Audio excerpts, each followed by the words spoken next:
Bismillahirrahmanirrahiim. Waxaad ku soo dhawaataan wararkii ugu dambeeyay ee ciyaaraha gaar ahaan suuqa kala iibsiga ciyaartoyda oo meel wanaagsan maraya oo markaa kooxu ay kala ballansanayaan ciyaartoyda iyagoo ay u arkaan inay ku soo biiriyaan kooxda.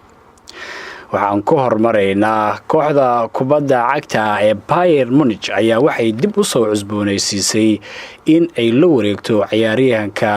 reer England ee da'yarka una ciyaara kooxda kubadda cagta ee Chelsea oo lagu magacaabo Hudson Odoi.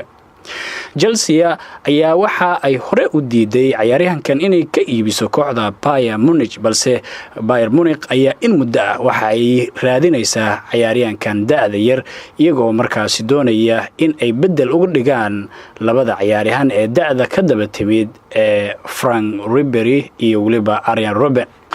laakiin waxaa lagu soo waramayaa in ciyaaryahankaasi uu wali dhaawac kooxda Chelsea ugu maqan yahay. dhinaca kale kooxda kubadda cagta ee Manchester City ayaa waxaa lagu soo waramayaa in ciyaaryahankooda ee Company markaasi uu sii joogi doono garoonka Etihad Stadium ee kooxda Manchester City ay ka dhisan tahay.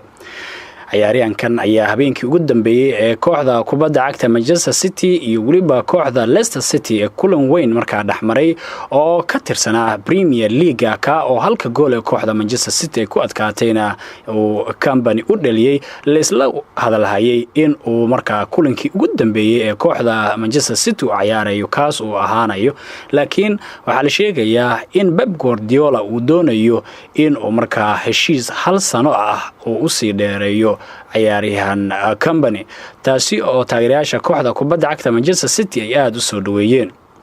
dhinaca kale macalinka kooxda kubadda cagta ee Barcelona Valverde ninka lagu magacaabo ayaa waxaa la leeyahay waxaa shaki weyn la gelinaya mustaqbalkiisa inuu wali macalin ka sii aado garoonka Camp Nou ee kooxda Barcelona ay ka dhisan tahay. Valverde ayaa dhaliil weyn waxa uu kala kulmay kulankii weynaa ee lugtii labaad ee markaasi afardhamaadka Champions League ee garoonka Anfield xalay ay kula ciyaareen kooxda Liverpool markaasi 4-1 loogu adkaaday, taa oo kooxda Barcelona oo Valverde markaasi macalinka u yahay markaa guud ahaanba isaga hartay kasi mid ahaanshaha UEFA Champions League ee sanadkan. Liverpool ayaana taa waxay u noqotay in markaa ay ugu sii gudubto finalka iyadoo Barcelona iyo Messi ay iska reebtay.